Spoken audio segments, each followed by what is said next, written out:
አሁን አዳምጪኝ ከዛ ጠይቅሻለሁ ጥያቄ ትክክል ነሽ ኢየሱስ ይፈውሳል ግን ደግሞ በኢየሱስ ውስጥ የሚፈውሰው ማን ነው ካልን አብ ነው ምሳሌ ሙሴ ባህሩን ከፍሏል ግን በሙሴ ባህር የከፈለው እግዚአብሔር ነው ሙሴ ባህሩን የከፈለው እንደዚሁም ደግሞ እግዚአብሔር ባህር ከፈለ አይደለም የሚለው ሁሉ ቆይ መፍጠርንም እኮ ነው ቆይ ሁሉ ማለት አንጻራዊ አይደለም አይጨምርም አንጻራዊ ነው ሁሉ አንጻራዊ ነው ብሎ መጣያችሁ አይደል ቆይ ላሳይሽ በረጋቢ እስቲ አንዴ ረጋቢና ላሳይሽ ስለዚህ ኢየሱስ መለሰ እንዲህ አላቸው እውነት እላችኋለሁ አብ ሲያደርግ ያየውን እንጂ ወልድ ከራሱ ላደርግ ምንም አይችልም ጥያቄ ኢየሱስ ከአብ ካየው ውጭ ማድረግ ይችላል ኦኬ ፈርስት ኦፍ ኦል እንዴት ነው ያየው ንገረኝ የት ነበር እነግርሻለሁ እንዴት እንደማይነግርሻለሁ ስለሚለያይ ቆይ እየተደማመጠ ማየት ይለያያል እዛ ከአብ እነግርሻለሁ አሉ መጀመሪያ ካልነበረ እንዴት ነው ያየውን ያረጋል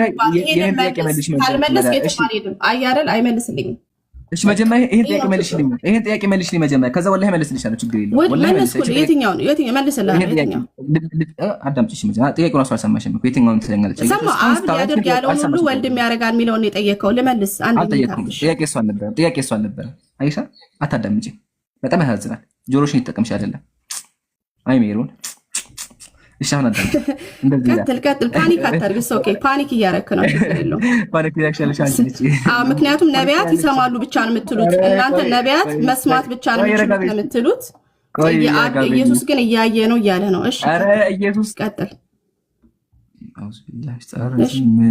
ይሄው ምን ታረጋለህ ጠይቅ በቃ ጥያቄ እጠይቅሻለሁ ለምን አጋጥኝ ጥያቄውን መልሽ እሺ እደግመዋለሁ እውነት እላችኋለሁ አብ ሲያደርግ ያየውን እንጂ አብቂቶስን እዛ አስቀምጥልኝ እሺ አብ ሲያደርግ ያየውን እንጂ ወልድ ከራሱ ሊያደርግ ምንም አይችልም ይላል ጥያቄ ኢየሱስ ከአብ ካየው ውጭ ማድረግ ይችላል አይችልም ኦፍ ኮርስ በቃ ተባረክ በቃ አብና ወልድ መንፈስ ቅዱስ አንድ ናቸው እዚህ ጋር ህብረታቸውን ነው የሚያሳየው አብ ይችላል አብ በራሱ ማድረግ ያሳይሻል አብ በራሱ ማድረግ እንደሚችል ያሳይሻለሁ አሁን እዚህ ጋር ቆሚ ስለዚህ አጀማ ኢየሱስ ከአምላክ ካየው ውጭ ማድረግ አይችልም እንቀጥል ያ የሚያደርገውን ሁሉ ወልድ ደግሞ አሁን እንዲሁ ያደርጋል ችግር የተስማማን አብ ወልድን ይወዳልና የሚያደርገውን ሁሉ ያሳየዋል ሚውታንሽ እዚህ ጋር ነው ጥያቄ የሚያደርገውን ሁሉ ያሳያል እንዴት ነው ያየው ንገረኝ እሱም ችግር የለውም እመልስልሻለሁ ኢየሱስ እንዴት እንደሚያመልስልሻለሁ ችግር የለውም ግን መጀመሪያ ይሄን ጥያቄ መልሽ እየጠየቅኩ ያለሁት እኔ ነኝ ጠያቂው እኔ ነኝ እሺ ስለዚህ አዳምጪ ያሳየዋል ይላልና የሚያሳየው ማን ነው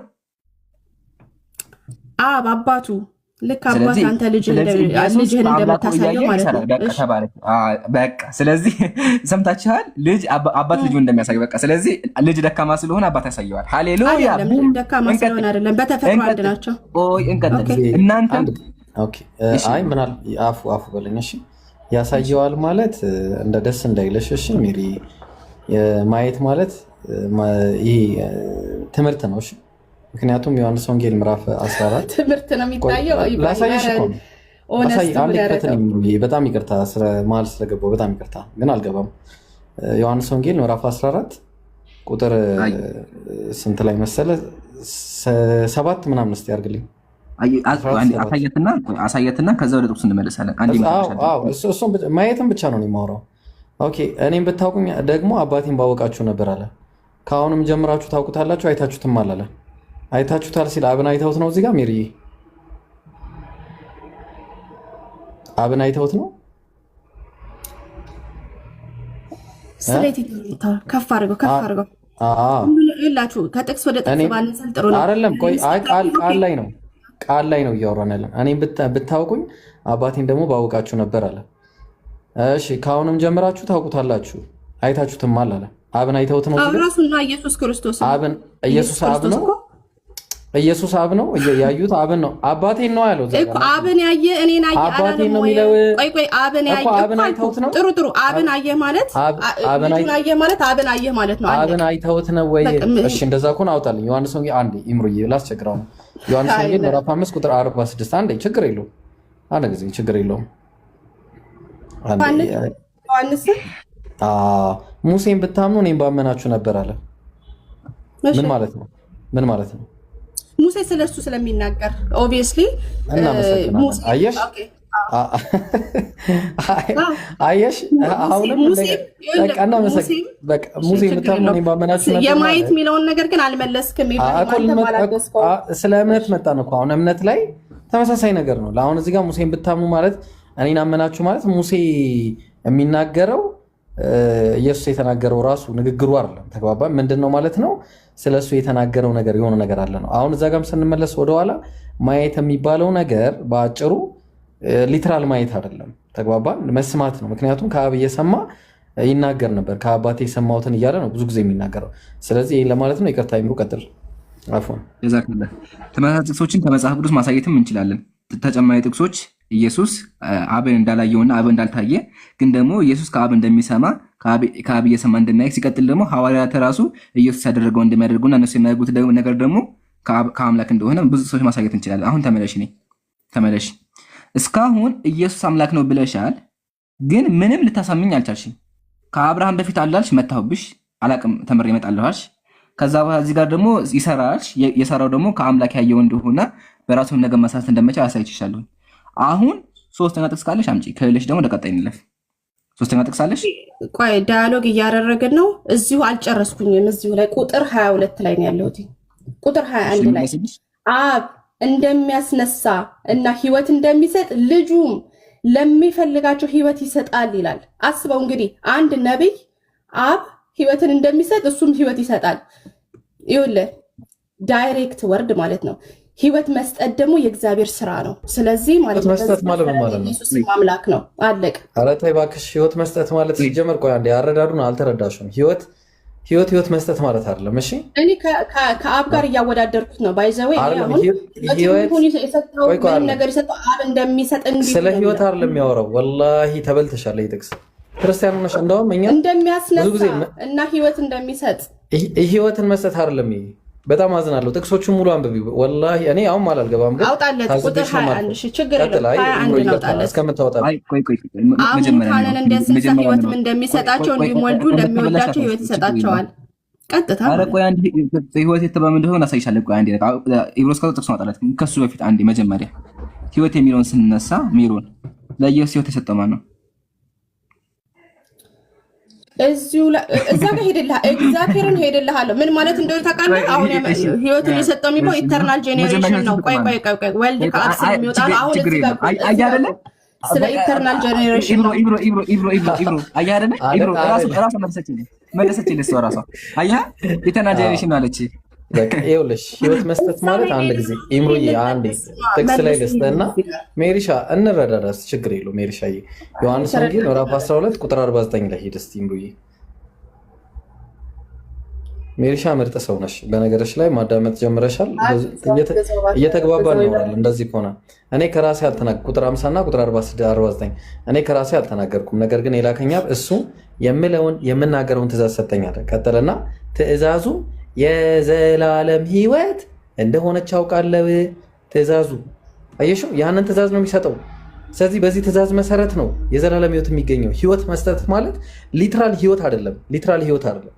ሊትራል ህይወት ሳይሆን በዚህ በትእዛዝ መሰረት የሚገኝ ህይወት ነው። ተግባባን? በትእዛዝ መሰረት የሚገኝ ህይወት ነው። እና ይቅርታ ይምሩ ቀጥለው። ጀዛካላ አሁን ቆይ ወደዚህ ከመጣታችን እሺ፣ እንዴት አንድ ነብይ እኔስ ህይወት ነኝ የሚለው? ቆይ አንድ ነብይ አንድ ሰው እኔ ህይወት ነኝ ማለት ይችላል ወይስ ህይወት የተሰጠው ሰው እኔ ህይወት ነኝ ማለት ይችላል? እናንተም ሌላ ቦታ ሄዳችሁ ነው። ቆይ እናንተም ሌላ ቦታ ሄዳችሁ እኔም ሌላ ቦታ ሄዳለሁ። አያችሁ አይደለም? አሁን እኛ እኮ ያሳየንሽ ያለነው ህይወት የተባለው አስተማው እንደሆነ ያሳየንሽ እኮ ነው ያለው። ረጋቢ አንዴ ሻቸኩኝ። አሁን አንድ ጥያቄ ብቻ ከዛ ይበቃናል። ሰዓትም እየሄደ ነው ያለው። አዳምጪኝ። ኢየሱስ ህይወት የሰጠው ማን ነው?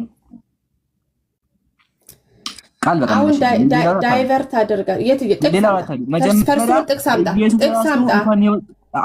አመጣለሁ ግን መጀመሪያ ህይወት በራሱ ውስጥ ነበረች። ህይወት በራሱ ውስጥ ነበረች ይናገራል። ስለዚህ ጥቅስ አምጣልኝ። ህይወት በራሱ ውስጥ ነበረች ይላል። ነበረች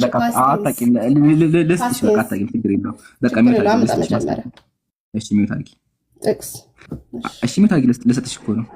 አሁን አጀማ አያችሁ አይደለ? ኢየሱስ ህይወት ይሰጣል አለች። ኢብሮ ጀዛከላ ህይወት የተባለው አስተምሮ እንደሆነ ከመጽሐፍ ቅዱስ በአንድ ጥቅስ ብቻ በጣም ብዙ ጥቅስ ከ10 በላይ እናመጣለን። ከ10 በላይ ማጣት እንችላለን፣ ግን በአንድ ጥቅስ መታባት አስተምሮ እንደሆነ። እኔ ደግሞ እያልኩሽ ያለሁት ኢየሱስ ህይወት ሊሰጥ ይቀርና እሱ ራሱ ህይወት የተቀበለ ነው። ህይወት የተቀበለ ፍጡር ነው። ማስረጃ የዮሐንስ ወንጌል መዝግቢ። የዮሐንስ ወንጌል ምዕራፍ 5 ቁጥር 26 መዝግቢ። ወገኔ በደንብ አዳምጪ። አብ በራሱ ህይወት እንዳለው እንዲሁ ደግሞ ለወልድ በራሱ ህይወት እንዲኖረው ቡም አልሰጠውም ይላል።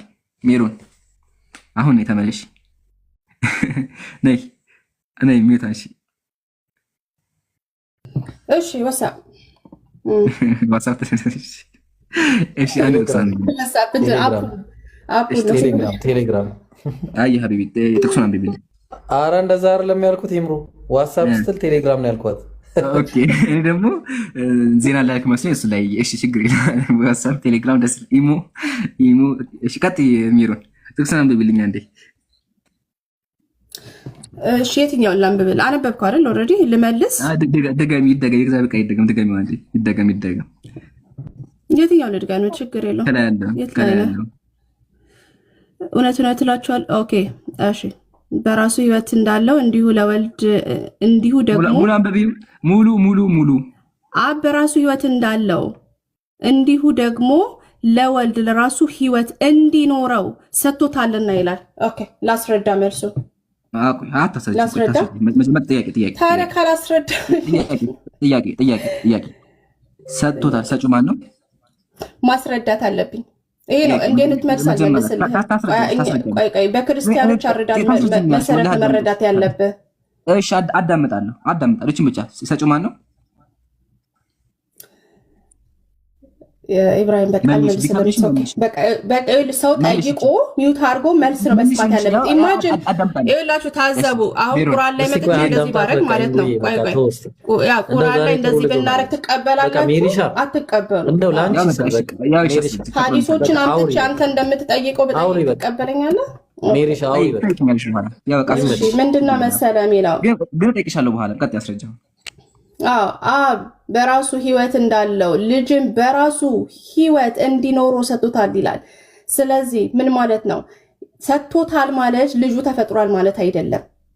እዚህ የሚደረገው ልጁ አንድ አብ በራሱ ውስጥ ህይወት አለው የሚለው ነው። በቃ ይሄ ነው የትርጓሜው የዚህ ጥቅስ ትርጓሜ። ሁለተኛ ራሱ እንዳታመጡት።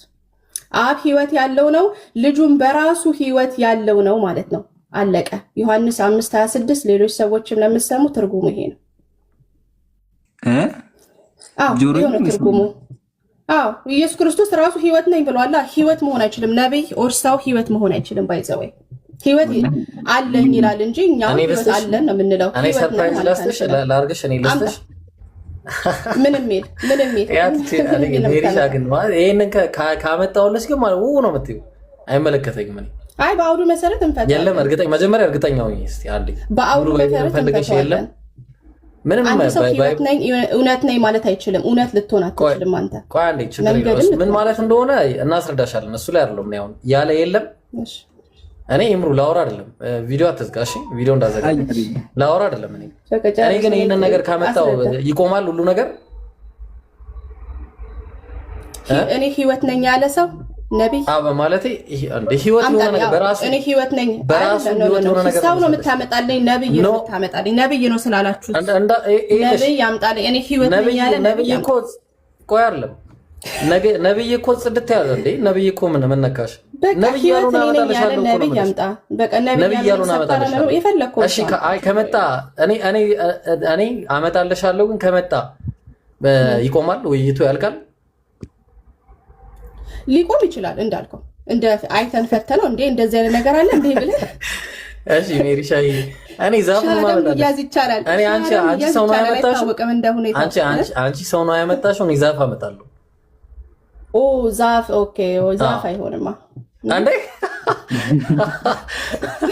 ወል ዛፋን እስቲ አምጣት እስቲ እኔ ዛፍ አመጣለሁ እንዴ እስቲ አምጣት። እሺ ኢምሩ ይክፈት። እኔ አልከፍትም። ኢምሩ ይከፍታል። አሁን ዘፍጥረት ላይ ክፈትልኝ ኢምሩ። ዘፍጥረት 3 ላይ the tree of life አያት ክፈተው አሰማሽ ክፈተው። አይ እናንተ ዘፍጥረት 3:22 ላይ ትቀልጃለሽ እንዴ? አንቺ በሰው ታሚ እኔ ዛፍ አመጣልሻለሁ እኮ ነው የምልሽ። አየሽ? እሺ ቀጥል። እንግዲህ እየቀለደብን ነው ኢብራሂም። ትቀልጃለሽ እንዴ? ምን ይላል መሰለሽ? ከላይ እንጀምራለን። አንዴ ከዚያው እግዚአብሔር አምላክም አለ ምን አለ? እነሆ አዳም መልካምና ክፉን ለማወቅ ከኛ አንዳንዱ ሆነ አለ። እሺ ከዛ አሁን እጁን እንዳይዘረጋ ልብ አድርጊ።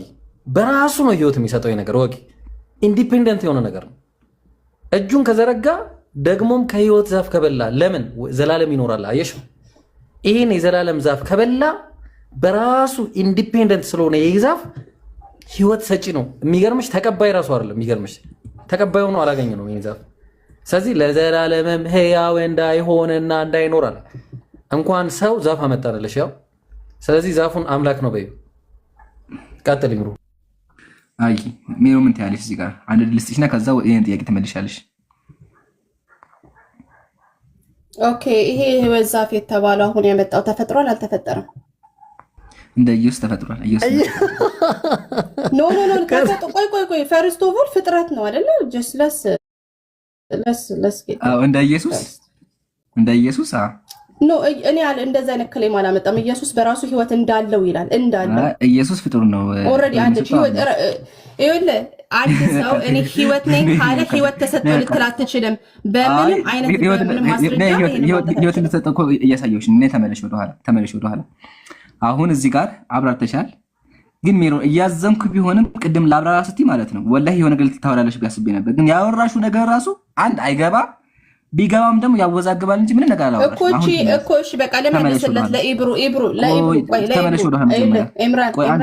አሁን ኢየሱስ ህይወት አልተቀበለም ብለሻል። ላሳይሽ ነው ምንድን ነው ኢተርናል ጄኔሬሽን ነው። እሱን እንመልከት፣ ችግር የለውም እንመልከት። አሁን ታዲያ አብንስ ለምን ህይወት በእርሱ እንዳለች ይላል? ቆይ ለምን እንደዛ አለ? ለአብ ህይወት የሰጠው የለም። ቆይ አንዴ ረጋቢ ፕሊስ።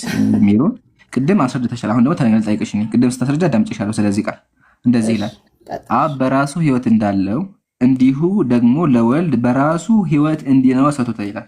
ጥያቄ ሰጪው ማን ነው? መልሽልኝ። ቢከብድሽም መልሺው። ይሄን ካልመለሽ ውይይቱ አልቋል። ካልመለሽ ውይይቱ አልቋል። ከዚህ በኋላ ምንም አላወራም። ስታወሪ አዳምጫለሁ። አሁን መልሽልኝ። ሰጪው ማን ነው? ሚዩት አታርጊ። መልሽልኝ። ሰጪው ማን ነው? አሉ ሄሎ፣ ዋትስአፕ ሜሮን ሰጪው ማን ነው? መልሽ። ሌላ ወሬ አልፈልግም። በጣም ቆየ። እሺ በቃ ካልፈለክ እና ሰጪው ማን ነው? ማቆም ይባላል። መልሽ መጀመሪያ። ሰጪው ማን ነው? ማቆም አልፈልግም እንዴ? አዎ ጥያቄ እንድመልሽ ይፈልጋለሁ። ሰጪው ማን ነው? በግድ አይደለም። ቆይ አንዴ። እሺ በፍቅር እሺ፣ ሰጪው ማን ነው? እንደዛ አይደለም እኮ አልኩህ። ቆይ እሺ፣ የገባሽ ልንጓይ ነው የገባሽ አይደለ? ልንጓይ ነው የገባሽ። ኦኬ ኢተርናል ጄኔሬሽን ምን እንደሆነ ታውቃለህ? ስለ እየመለስክልኝ አይደል? እንዴት ብዬ ላንተ ልመል? እንዴት ካንተ ጋር ማውራት እችላለሁ? ችግር የለውም። እሱን አዳምጥሻ ታስረጅኛለሽ። አሁን ጥያቄ እሱ አይደለም። ጥያቄ ሰጪው ማን ነው? ሰጥቶታል ይላል። የሰጠው ማን ነው? ሰጥቶታል የሚል ቃል ብቻ ነው። እየሰማህ ስላልሆነ ምንም እንትን እዚህ ጋር ነው ማለት ነው። ወደ ጥያቄ ልግባ። አንድ ጥያቄ 40 ጥያቄ ጠይቄያለሁ። አንድ ጥያቄ ጠይቄያለሁ። እሰማሻለሁ። መልሽ። ያው እሺ እሰማሻለሁ። መልሽ። ያው ቀጥይ። መልሽልኝ። ሰጪው ማን ነው? መልሽልኝ። በእንዲያ እሺ ቆይ ባይዘበይ ማለት ነው። እኛ በምንተረጉምበት መልክ ነው አንተ መተርጎም የምችለው። እናንተ ጋር መተን እንደማንችል ሁላ ማለት ነው። ስለዚህ የቤተ ክርስቲያን መረዳት ምንድን ነው? አባቶች እንዴት ነው የፈቱት ሲባል ማለት ነው ቀጥታ እንዳለው ይላል። ህይወት ኦልሬዲ አለችው ይላል። በቃ ይሄ ነው ትርጓሜያችን። እኔ እሱ አልጠየኩሽማ። ጥያቄ እሱ አይደለም አሉ። ጥያቄ እሱ ሳይሆን እዚህ ጋር ሳለ እንደሱ ካልክ ደግሞ ወደ ግሪክ ጥያቄ መልሽልኝ። አሁን ጥያቄ አልመለስሽም። ኦኬ ወደ ግሪክ ወስዳለሁ። ችግር የለውም ግን እንሄዳለን። ችግር የለውም። አሁን እዚህ ጋር ማለት ነው የግሪክ ቋንቋ ምን ማለት እንደሆነ እንከፍተዋለን። ረጋቢ በአላህ ለማትደረግ እንከፍተዋለን። እዚህ ጋር እንደዚህ ይላል፣ አብ በራሱ ህይወት እንዳለው እንዲሁ ደግሞ ለወልድ በራሱ ሰጥቶታል ይላል። አሁን አዳምጪ። ሰጪው ማን ነው? ሰጥቶታል ይላልና ሰጪው ማን ነው? እቺ ብቻ መልሽ። እሺ እሱን ከመመለሰ በራሱ የሚለው ትርጉም ምንድነው? በራሱ የሚለው ስትመልስ መጀመሪያ ጥያቄ ነኝ። መጀመሪያ ጥያቄ መልሽልኝ። ይኸውላችሁ እንግዲህ ልመልስ ፋሎ ያልካድ በራሱ የሚለውን ትርጉም አሁን ቀየርሽው ማለት ነው። ለምን ይሄን ከመለሽው ኢየሱስ ፍጡር እንደሆነ ልታረጋግጭ ነው። ስለዚህ ምን እናደርግ አይደለም አብ በራሱ ህይወት እንዳለው ወልድን በራሱ የሚለውን ትርጉምልኝ። ወላሂ መልስ። መጀመሪያ ጥያቄ መልሽ። እመልሳለሁ። ወላሂ እመልሳለሁ። ሰጥቶታል ይላል። ሰጥቶታል አብ ሰጥቶታል ይላል። እሺ መለስኩልህ። አብ ሰጥቶታል ይላል። እሺ መለስኩኝ። አሁን በራሱ የሚለውን ነገር ተርጉምልኝ። እዚህ ጋር ቁሚ። በራሱ ህይወት እንዲኖር የሚለውን ተርጉም። እዚህ ጋር ቁሚ። ቆይ አንዴ እዚህ ጋር ቁሚ። በቃ ይሄን ይፈልግ እንግዲህ። ስለዚህ ያ ጀማዓተል ኸይር እንደሰማችሁት አብ ለኢየሱስ ህይወት ሰጥቶታል። ሜሎን ቢከብዳትም አምናለች። ጨርሰናል። አሁን ወልድ በራሱ ወደ ላይ ከፍ በል። ወልድ በራሱ ማለት ምን ማለት ነው? እስቲ አንተ ታውቂያለሽ። እሱ ላስረዳሽ። በቃ ችግር እሱን አስረዳሽና ጨረስሽ። ግን ዋናው እዚህ ጋርም የሰማችሁ ሰዎች ካላችሁ አብ ህይወት እንደሰጠው ቃል በቃል በራሱ አንደበት አዎ አብ ነው ብላ አምናለች። ይሄ ያስጨበጨበ አጨብጭቦላ ኮሜንት ላይ። አሁን ወደዚህ እንመለስ ነው። ከአብ ስለምትዳምጪ በቃ አምነሻል። በቃ አምነሻል። አዎ ብለሽ ኢየሱስ ፍጡር እንደሆነ አምነሻል። በቃ ችግር አምነሻል። ተይው በቃ ሜሮን ወላሂ አምነሻል። በቃ አዎ አብ ነው ብለሻል። ስለዚህ ኢየሱስ ህይወት የተቀበለ ነው። ይሄን የፈለኩት ህይወት የተቀበለ አምላክ ሆናችን አመሰግናለሁ። እሺ ጥያቄሽ ምንድነው? በራሱ የሚል ቃል ነው። በራሱ ማለት ራሱን ችሎ እንደው አንቺ ራስሽ ችለሽ ህይወት አይደል? አንቺ ከኢብራሂም ጋር ህይወት ሽራት አታረጊ። አንቺ ከኢብራሂም ጋር ህይወት ሽራት አታረጊ ማለት እንዲሁም ደግሞ ኢየሱስ በራሱ ህይወት እንዲኖረው ሰጥቶታል። ስለዚህ እግዚአብሔር ለኢየሱስ ህይወት ሰጠው ማለት ነው፣ በራሱ እንዲኖር። አንቺ በራስሽ እንደምትኖር ኢብራሂም በራሱ እንደሚኖረው ኢየሱስም ካንቺ ጋር ህይወት ሽራት አያደርግም። በራሱ ህያው ነው ማለት ነው። ኢየሱስ ህያው ግን ያደረገው ማለት ነው እግዚአብሔር። በራሱ ህያው ነው አለ። አሜን አሜን ሃሌሉያ። አዎ ህያው ግን ያደረገው እግዚአብሔር ነው። አንቺም እኮ ህያው እኮ ነሽ። በቃ መለስክልኝ። በራሱ ህያው ነው ብሎ መሰከረ። አያችሁ አይደል? እኔ አይደለሁኝም። አንቺ በራሱ በራሴ ህያው አይደለሁም። አለቀ። መሰከረ ኢብራሂም። ኢምራን መሰከረ። እንደዚህ ህፃን ጫት አታድርጊ። እኔ በራሴ ህያው ነኝ እኮ። እኔ በራሴ ህያው ነኝ። እኔ ከኢብራሂም ጋር ህይወት ሽራት አላደርግም። ስለዚህ እኔም አምላክ ነኝ። ሃሌሉያ። ኢምራን አምላክ ነው። ኢብራሂም አምላክ ነው። ለምን ኢብራሂም ካንቺ ጋር ህይወት ሽራ ያደርግም? በራሱ ኢብራሂም ህያው ይሁን። ስለዚህ ኢብራሂም በራሱ ህያው አምላክ ነው ማለት ነው። አየሻ ልጅሽ። ዋናው ግን ሜሮን ቢከብድሽም ኢየሱስ ህይወት እንደተቀበለ አምነሻል። ስለዚህ ፍጡር ነው፣ ህይወት ተቀበለ አምላክ ነው። ኢብራሂም ሂድበት። አዎ ሜሪሻዬ፣ ኢየሱስ ህይወት ከመሰጠቱ በፊት ምን ነበረ ተሰጠው ይላል ሜሪሻ? ኢተርናል ጄኔሬሽን ነው ብዬ ነገርኳቸው። አጥኑትና ሌላ ጊዜ እንወያያለን። ኢብራሂም ሜሪ፣ በነገርሽ ላይ እኔ ባንቺ እስማማለሁ፣ ግን ማለት ነው ይሄ ነገር ሊትራል ህይወት እንዳልሆነ አውቃለሁ። ቆይ አንድ ጊዜ አሁን አብ በራሱ ህይወት እንዳለው ለወልድም እንዲሁ በራሱ ህይወት እንዲኖረው ሰጥቶታልና አለ። አሁን ችግሩ ምን መሰለሽ ሜሪ፣ ኢተርናልም በዩ የፈለግሽውን ነገር በዩ ከተሰጠው እዚህ ጋር ያከትማል። አሁን ቅድም የሆነ እስቲ እንደው ወላሂ ላላ ብለሽ እስቲ አንድ ጥቅስ እስቲ ንገረኝ። በቃ እኔ ይምሮ አንድ ጊዜ ለኔ እድልስተኝና እስቲ እንደው አንድ ጥቅስ ንገረኝ። በቃ እሺ፣ አንድ በቃ ኢየሱስን አምላክ የሚያደርግ አንድ ጥቅስ እስቲ አራተኛ ጥቅስ ማለት ነው እየመዘገብክ እስቲ በቃ እስቲ እኔ ልሞክር፣ ከዛ አቡኪ ይሞክራል። ያው አቡኪን እዚህ ጋር ላድርገው፣ ካንተ ጎን እዚህ ጋር ላድርገው ደግሞ እሱ ደግሞ እስቲ ሞከሽ ሜሪ፣ በቃ እስቲ አንድ ጥቅስ ንገረኝ ላላ ብለሽ እንደው አንድ በቃ ንገረኝ እስቲ ሜሪ። ሚውት አድርገውሽ ነው ላንሳለሽ? እኔ ወላሂ ተመችተሽኛል። ላስት ዋን እሺ፣ ላስት ዋን መናገረው የትኛው ጥቅስ? ቆይ ሌላ ጥቅስ ላይ ከመሄዳችሁ በፊት እሺ እዚህ እኔ ጥቅስ ላይ ሳይሆን አሁን የተናገረችው ነገር ኢተርናል ጄኔሬሽን ይሰጣል እንደ ሜሮ ለዚህ ላልኩ ኢተርናል ጄኔሬሽን የሚለውን እንተውና ኢተርናል የሆነ ነገር ይሰጣል። ኢተርናል ጄኔሬሽን ምን እንደሆነ መጀመሪያ ታውቃለህ? እስቲ ዲፋይን አድርግልኝ። ኢተርናል ጄኔሬሽን ምን ማለት እንደሆነ። ዘላለማዊ ግንኙነት ማለት ነው። ዘላለማዊ ግንኙነት፣ ዘላለማዊ ውልደት ማለት ነው። ቸርች ፋዘሮች እንደዛ ብለው ነው ያስቀመጡት። አዎ ዘላለማዊ ውልደት ማለት ነው።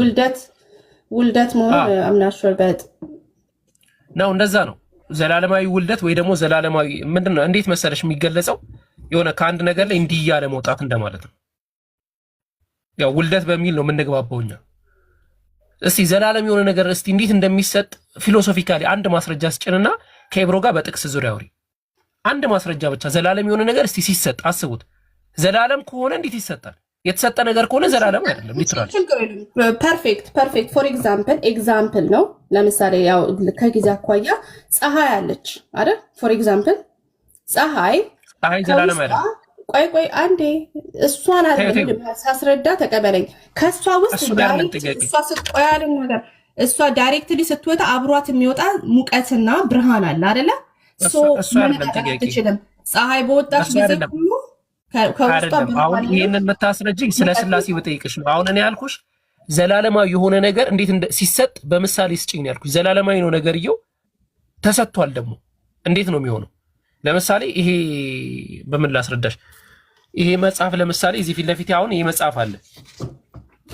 ይሄ መጽሐፍ አቡበከር ጋር ዘላለማዊ ነው ለአቡበከር ተሰጥቷል ከተባለ እንዴት ነው ዘላለማዊ የሚሆነው ነው? እሱን ነው የምታስረጅኝ። አቡበከርም ጋር ነው ለአቡበከር ተሰጥቶታል አልሽ። ከዛ ደግሞ እሱ ጋር ዘላለማዊ ነው አልሽ። እሱን አስረጅኝ ነው ያልኩሽ። አንድ ድል ሞክሪና ይበቃሻል። እሺ ቤሲክሊ ዘላለማዊ ውልደት ማለት ምን ማለት ነው? ልጁ ከአብ ነው ከእርሱ ይመጣል ማለት ይመጣል ከእርሱ ይመጣል ማለት ነው። እየተናገርኩ አይደል? በአንድ ምሳሌ አስረጅኝ ነው። አላስረዳሽኝ። ሳስረዳህ የፀሐይንም ሳስረዳ አትቀበል። በቃ ሌላ ጊዜ አይተሽ ነው፣ ችግር የለውም። በቃ ኢብሮ ወደ ሌላ ጥቅስ ሄዱ። ሜሪ ያው በጣም የሚገርም ነገር ነው ያነሳው። ጀዛከላ ኸይር። ጀዛከላችሁ። ሜሪ ሻይ አረብኛ ሆነ እንጂ ኢብሮ ወይ አህመድ ከዚህ ጋር ደቂቃት ይሰማል። አዎ ትሰማለህ። ቀጥል። እሺ ሜሮን እንትን መሰጠት በጊዜ ይቀደማል ወይስ አይቀደምም? አይቀደምም። አሁን እዚህ ጋር ምንድነው የግሪኩን ቃል ብታየው ማለት ነው ሰልፍ ኤግዚስት ነው የሚለው እያልኩ ነው። ስለዚህ ማለት ነው ሰልፍ ኤግዚስት ያደረገ ነገር ማለት ነው አይሰጥም። እሱ ኢተርናል ጄኔሬሽንን እያስረዳ ነው ከአብ ስለሚሆን ነው እንትን አድርገው አቡበከር ጥቅሱን ክፈትላት። በጊዜ ሲሰጠው በጊዜ ተቀርቦ ነው ያልተቀደም ዳት ሚንስ ነው አልተከፈተላት አቡበከር ጥቅሱ አብ በራሱ ህይወት እንዳለው ይላል እኮ ለወልድ በራሱ እኮ ይላል በራሱ ስላለ ማለት ነው የሚቀዳደም ነገር የለም። ስለዚህ ግሪኳ ለነቀ እንትና ምን መሰለሽ ለግሪኳ ደግሞ ተረጋጊ። ለግሪኳ ትደርሻለሽ ጋር ግሪኳ ጋር እንመጣለን። በጣም የምትወዳት ጥቅስ ስለሆነች ያው ቆይ በሌላ ጊዜ ቆይ እመጣበታለሁ። ከማን ከያወራሽ እንደሆነ አውቀሽ አልቀሽ አስጨርሽ። በነገሮች ላይ አህመድ ያውቃለሁ እንዴ? አህመድን የማታውቁት ካላችሁ የግሪክ ሰዋሰው የዕብራይስጥ ምናምን ያው ኤኒዌይስ ምንም መናገር አያስፈልገውም እና ቀጥይ። እሱን አያስበሽበት አውሪ ማለት ነው። እሺ አቡበከር ጥቅሱን አህመድን የማታውቁት ጥቅሱን ጠፋብኝ። የቱ ጋር ነበረ? ዮሐንስ 5 ላይ ነው 26 ዮሐንስ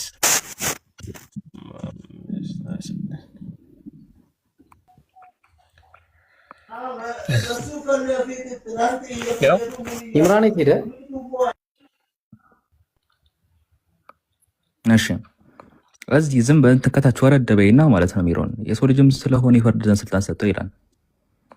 ከሰውነቱ አኳያ ስልጣን ተሰጠው ይላል እና ላይክ የሆነ የሰው ልጅ ስለሆነ በቃ ባጭሩ ይሄ ቀለል ላደረገች ነው። እሺ ከሰውነቱ አኳያ አኮርዲንግ ቱ ዘ ፍለሽ ብዬ ማስረዳሽ ለዛ ነው ቀለል ለማድረግ ያህል ነው። አሁን የሰው ልጅም ስለሆነ ይፈርድ ዘንድ ስልጣን ተሰጠው ሲል ያልተሰጠውን ጊዜ አያመለክተንም። ዳት ሚንስ ተሰጠው የሚለው ነገር ድርጊቱ ምክንያቱም በጊዜ ውስጥ የሆነ ነገር ነው ያመለክተን። ላይክ ድርጊት ጊዜን ይፈልጋል።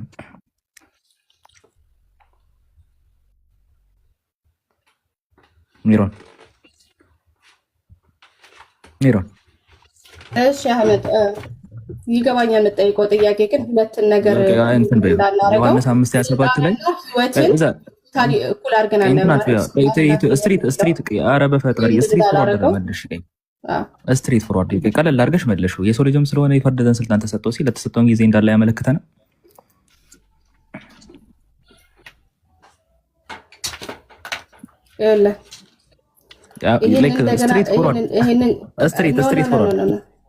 ስትሪት ፎርዋርድ ቀጥታ መልሹ።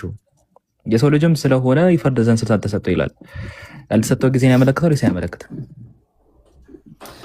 አያመለክትም። ለምን ብዬ ላስረዳ ሲል ስለምታቋርጡኝ ነው። ስለዚህ ይሄን ከጠየክ ደግሞ ጊዜ ሊኖርህ ይገባል እኔ ላስረዳ ማለት ነው እኮ እንትን መጀመሪያ ስትሪት ፎርዋርድ ነው የምትመልሽ። የሰው ልጅም ስለሆነ ይላል የሰው ልጅ እያሰመርሽ የሰው ልጅም ስለሆነ አለ ይፈርድ ዘንድ ስልጣን ተሰጠው ይላል። እሱ ያልተሰጠውን ጊዜ ያመለክታል ወይስ አያመለክትም? ይሄ ማለት ምንድነው? የማዳን ታሪክ ውስጥ በልጅ የተገለጠ ሚና አሁን የጠቀስከው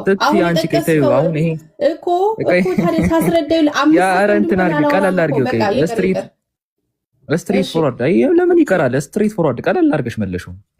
አቡበከር ፊት ለፊቱ አድርግላት። እኮ ተሰጠ የሚለው የማዳን ታሪክ በልጅ ላይ የተገለጠ የማዳን ታሪክ ሆነ የመዳን ታሪክ ነው። በቃ መልሴን እኮ መቀበል ስለማትፈልጉ ጥሩ ነው። እስቲ ቀጥታ አድርገሽ መልሽ። አህመድ እኔ አይመለከተኝም ስለሱ። ቀጥታ የጠየኩሽን ጥያቄ መልሽልኝ። ዮሐንስ ወንጌል 5:27 ላይ የሰው ልጅም ስለሆነ ይፈርድ ስልጣን ተሰጠው ሲል ስልጣን ተሰጠው የሚለው ሰጠው የሚለው ድርጊቱ ያልተሰጠውን ጊዜ ያመለከተው ሲያመለክተም አያመለክትም። ምክንያቱም ኢየሱስ ስልጣን ተሰጥቶታል ከሆነ ለምን መጽሐፍ ቅዱስ ሁሉ በእርሱ ተፈጠረ ይላል ዮሐንስ 1:3 ላይ ፍጥረት የሰው ልጅም ስለሆነ ይላል። ይሄ ሰው ልጅ ነው ፍጥረትን የፈጠረው ማለት ነው። ተሰጠ ማለት ልጁ ከዚያ ጀመረ ማለት አይደለም እያልኩ ነው። በማዳን ስራ ውስጥ የተገለጠ ስልጣን ነው። ኦኬ መጽሐፍ ቅዱስ እርሱ ከመጀመሪያ ጀምሮ ፈጣሪ እንደሆነ ነው የሚናገረው እያልኩ ስናገር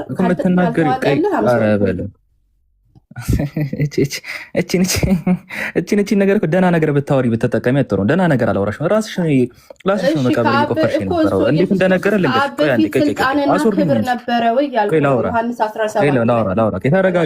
ተረጋጊ። ፈታቤ ዮሐንስ ወንጌል 5:27 ላይ የሰው ልጅም ስለሆነ ይፈርድ ዘንድ ስልጣን ሰጠ ይላል። የሰው ልጅም ስለሆነ ይፈርድ ዘንድ ስልጣን ሰጠ ይላል። አሁን ስልጣን ሰጠው ሲባል በጊዜ መቀደሙን አያመለክትም። ያልተሰጠው ጊዜ እንዳለ አያመለክትም ወይ ስልሽ አያመለክትም። ለምን የሚለውን ነገር ስታነሺ ምክንያቱም ኢየሱስ ክርስቶስ የዓለም ሁሉ ፈጣሪ እንደሆነ መጽሐፍ ቅዱስ ይናገራል። እዛ ጋር ጥቅሷን አስምሪበት። የሰው ልጅ ስለሆነ ይላል። ይሄ የሰው ልጅ የተሰጠው ስልጣን አለ ያልተሰጠው ጊዜ እንዳለ አያመለክትም ወይ ስትባይ እንደነ ምላሽ የምትሰጪው ከሆነ ይሄ የሰው ልጅ ዓለም ሁሉ የፈጠረውን ብለሽ ታምኛለሽ አንቺ? ማታምኚ ከሆነ ጥቅሱ አይመለከትም። ለአንቺ ላነሳሽው ምክንያት በቃ ከና አይመለከትሽም ማለት ነው። ስለ አምላክ አልተወራም ባይዛት ፈርስ ፕሌስ። አይ ግን እዚህ ጋር ስላለው ጥቅስ ነው ማውራው። ስለ ሰው ልጅ መታወሪ ከሆነ አት ፈርስ ፕሌስ የሰው ልጅ የነገር ሁሉ ፈጣሪ ነው ታምኛለሽ። ማታምኚ ከሆነ በጊዜ መቀደሙን ለምሮ የምትፈሪው ምክንያቱም በጊዜ አልተቀደምም ለማለት ያነሳሽው አሰምሽኑ የነገር ሁሉ ፈጣሪ ነው የሚለውን ፖይንት ኦፍ ቪው ስለሆነ የነገር ሁሉ ፈጣሪ የሰው ልጅ ካልሆነ ጥቅሱ አት ፈርስ ፕሌስ ያነሳሽው ምክንያት እንዳለ ገደል ነው የሚገባው። ምንም ባይረባ ምክንያት ያነሳሽው ምን ሪስፖንስሽ እዚህ? እሺ ልመልስልህ ወይስ እኮ እንትን ነው ስለ ሰው ልጅ ነው የሰው ልጅ ዓለም ሁሉ ፈጣሪ ነው ሊስታም ያለሽ ቀጥታ አንድ ቃል እናንተ ብዙ ቃላችሁ ግን ስመልስ አንድ ቃል ስጥኝ አትበለኛ። ቃል በቃል እኔ ከሌሎቹ ጋር እንዲስቀጥኝ እንደነበር አልሰማም ስልሽ ሚዩት አድርጌ ነበረ። የለውም እንትን ስትሬት ፎርዋርድ ነው የምትመለሽ ለኔ የሰው ልጅ የዓለም ሁሉ ፈጣሪ ነው ሊስታም ያለሽ። አንተን ስለ ቁርአንና ስለ ሐዲስ ብጠይቅ በአንድ ሴንቴንስ መልስልኝ ማለት እችላለሁ? ፈታ ብዬ መልስልሻለሁ። ኧረ በእናትህ እኔ ቁርአን ሐዲስ ላይ ስጠይቅ 20 ደቂቃ ራሱ የሚፈጅበት ጥያቄ መልሶች አሉ። ተው እንጂ የሰው ልጅ ስለሆነ ይፈርድ ዘንድ ተሰጠው ይላል። የሰው ልጅ የሚለው የሚያመለክተው መቼም አንድም ፍጡር ነው። ይሄ ፍጡር ፍጥረትን እንዳለ ፈጥሮ ሊስታም ያለሽ ወይስ ፈጣሪ ነው ፍጥረቱን ሁሉ የፈጠረው? በቃ ብዙ ጥያቄዎች እየደራረብክ ነው። እሺ ልመልስልህ። በቤስት ማያቤት በቃ የሰው ልጅ ስለሆነ ሲል የሰው ልጅ የነገር ሁሉ ፈጣሪ ነው ታምኛለሽ? በቃ ፈታ በይ።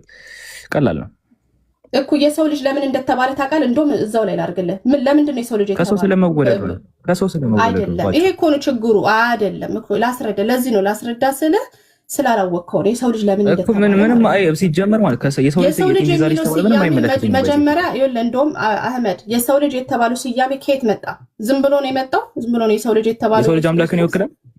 የሰው ልጅ አምላክን ይወክላል። መልስልኝ። በመጽሐፍ ቅዱስ አሁን አንተ ኢንተርኔት እያረክ ነው።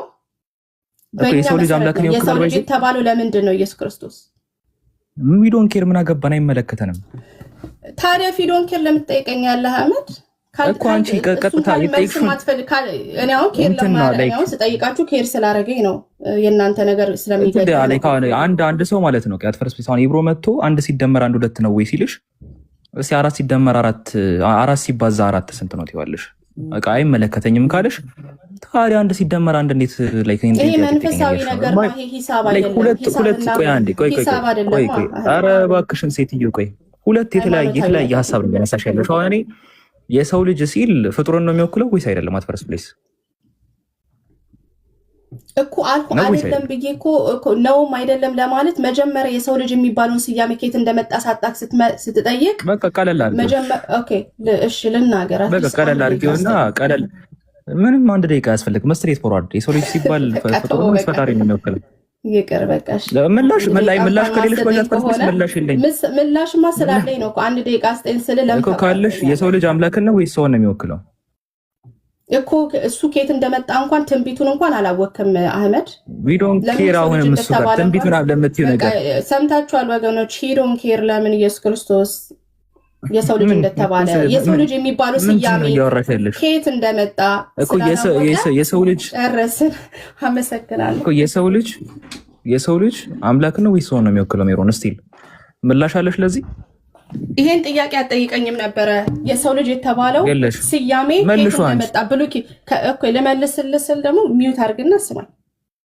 ነገ የለም ሰው የሰው ልጅ ሲባል አት ፈርስት ፕሌስ የምናውቀው ፍጡሩን ነው የሚወክለው። ሰው ፍጡሩን ይወክለ እንደሆነ መልሳ መጣችን አይደለም። ምንድነው ማለት በዳንኤል ቆይሽ ለዚህ ኩን ሚዩት አድርገህ ስማ። ሌሎችም እንኳን እንዲማሩ ሚዩት አድርገህ እኮ መስማት መቻል አለበት። አለዛ ምንድነው እኮ እንትን መጀመሪያ ግን እንትን በያ ክርክር እንሆናለን። እኛ አበሾች መደማመጥን መልመድ አለብን። እኔ ደግሞ እንትን ቀጥታ እንዲመለስልኝ ፈልገው የሚንዛዛ ነገር በጣም ነው የሚያስጠላው። ቀጥታ እንዲመለስ ነው ፈልገው። የሰው ልጅ ፍጡር ነው ፈጣሪ ነው የሚወክለው? ሪስፖንስ የለም እዚህ ጋር የለም እዚህ ጋር ወጣች ልጅቱ። የሰው ልጅ ሲባል ፍጡር ነው ወይስ ፈጣሪ ነው የሚወክለው? ናት ፈርስት ፕሌስ።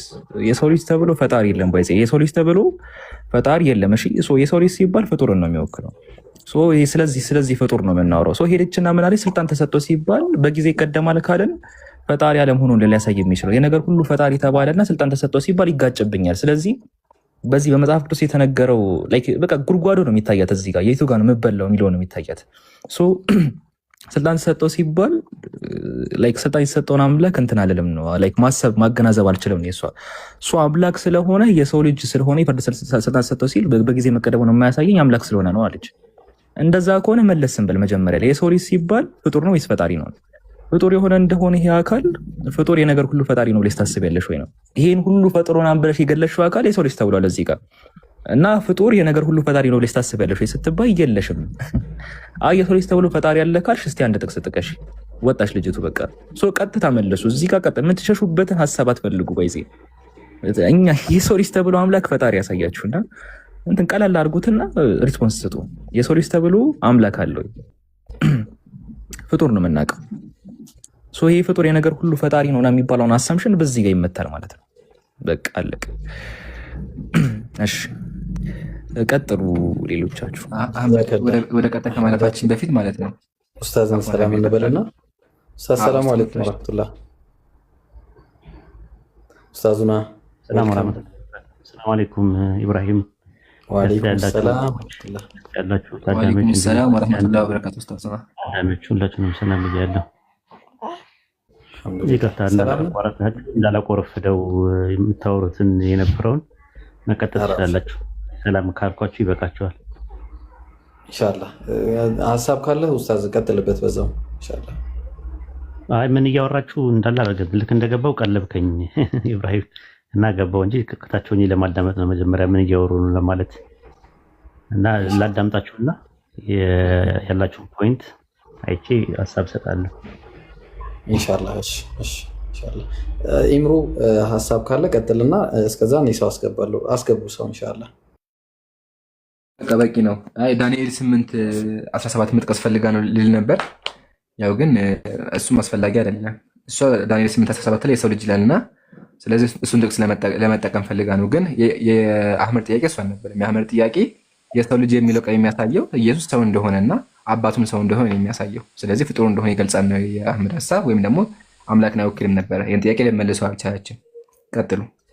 ሲጀመር እዛ ዳንኤል ላይ የሰው ልጅ የተባለው እኮ ኢምሩዬ ከዛ በፊት ስለ እንስሶች ያወራል እና የተለያዩ የእንስሶች ምሳሌን ያወራል እና እንስሶቹ ደግሞ የወጡት ከምንድን ነው? ከባህር ውስጥ ነው ብሎ ነው የሚናገረው። ከዛ የሰው ልጅ ይሄ ባህር የሚባለው ነገርና ያ በቃ እንትናቸውን ነው የሚያሳዩ። ፊገራቲቭሊ የሆነ የሚናገረው ስትሮንግ የሆነ መልእክት አለው። ከዛ ያ ከደመና ደግሞ የሚመጣ የተባለው ደመና የሚለው ነገር ከሰማይ የሚለው ያ ከባህር መሆኑ ተቃራኒ ነገሮች ናቸው እንጂ ከሰማይ ወረደ ማለት አይደለም። እነዛም ከባህር ወጡ ማለት አይደለም። ፊገራቲቭ ነው። ከዛ የሰው ልጅ የሚባለው ነገር ደግሞ ያ የሰው ልጅ የሚመስል ነው። ተግባባን? የሰው ልጅ የሚመስል እንስሳ ያልሆነ የሰው ልጅ የሚመስል ነው እንጂ ሊትራሊ ኢየሱስን የሚል ነገር አይደለም። ኖርማሊ ራሱ ማለት ነው። እና እናም ለነቢያችን ሰለላሁ ዐለይሂ ወሰለም የሚያገለግል ገራሚ ጥቅስ ነው። ኤኒዌይስ ሌላ የሚገባ ክርስቲያን ካለ እናስገባና ኢንሻላህ ቀጥሉበት። ጀዛከላ ያየህ መንገድ በጣም ገራሚ ነው። ስለዚህ ከላይ ስለ እንስሳ የሚያወራ ከሆነ የሰው ልጅ የሚመስል ሲባል በዛ ያጀማ ወላሂ ይሄ ጥቅስ እንደዛ ከሆነ በጣም ውድቅ የሚያደርጋቸው አይኔ ይህን አስበህ ያነሳሁት እንትን ነው የመጽሐፍ መዝገበ ቃላት ላይ እንዲሁም አንዳንድ ኮሜንተሪዎች ላይ የሰው ልጅ የሚለው ከዛ መጣ ብሎ ስለሚያምኑ ብዬ ነው። ግን አጂብ ነው ኢብሮ ጀዛከላ። ወይ አካባቢ ፍሬ ህይወትን አስተናግዷት ኢንሻአላህ። አንዳችሁ ኢንሻአላህ ማን ያስተናግዳት? ቀጥሉ ኢንሻአላህ። ወረደች። እሺ እኔ እኮ ወላሂ ግራ ገባን እኮ በቃ ክርስቲያኖች ጠፉ። እኛ እንደዚህ እየፈለግናቸው ዛሬማ ሱብሃንአላህ ተውስጥ እስኪ ተፍተፍ ልበለው አሁን ልፈልግ። እሺ ኧረ የለም ክርስቲያን የሚባል ነገር የለም። እሺ መግባት የሚፈልግ ክርስቲያን ካለ ጥያቄ ያለው ጥያቄም ካላችሁ መግባት ትችላላችሁ። እሺ ጥያቄም ራሱ ካላችሁ ልናስገባችሁ ፈቃደኛ ነን። የምትናገሩ ወንድሞች ካላችሁ መድረኩ ክፍት ነው። ያ ጀማ አላህ ይጠብቃችሁ ሁላችሁ ነው ኢንሻአላህ። እሺ ጥያቄ እሺ ሙስሊሞች ጥያቄ አሉ ራሷ ወርዳ ነው ወይስ አወርዳችኋት ነው? ወይኔ ሜሪሻ መጣች። ማሻአላህ እንኳን ደህና መጣች ሜሪ። መጣች እንትን ትበላ ኢብሮስ ብትመለስ ሰጪ ሴት ጥያቄ ሳልጠይቅ ስለወጣሁ ቅር ብሎኝ ነው። ልጠይቅ ወደ እኔ ጥያቄ ምግባ እንዴት ነው? ኧረ በአላህ እሺ። ግን አትመልሽለትም ሜሪ? እኔ በጣም ነው እንደው ለአንቺ ቦታ እየሰጠሁሽ ነው ወላሂ። እና ሜሪ ትመልሽለታለሽ? ኢብሮ ልንገርህ ያለውን ነገር ልንገርህ መሀል ላይ ለመግባትም እንዲመች። እሺ ኢብሮ ያው ምን መሰለህ አሁን እዛ ጋር ያነሳችው አንሰምሽን ማለት ነው አንድ ያ አካል ላይክ ስልጣን ሲሰጠው በጊዜ የተቀደመ ላለመሆኑ ላትሜሲ ያልተሰጠው ጊዜ እንዳለ አፍርም ማድረግ የተሳናት ለምንድን ነው? ሁሉን ነገር የፈጠረ አካል ስለሆነ ነው።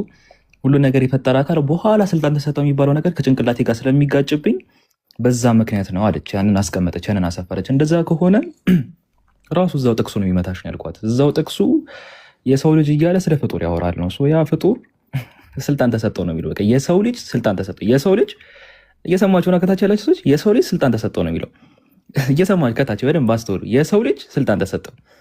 የሰው ልጅ ስልጣን የተሰጠው ይሄ አካል ፍጡሩ የሁሉ ነገር ፈጣሪ ነው ብለሽ ታስቢያለሽ ወይ ነው?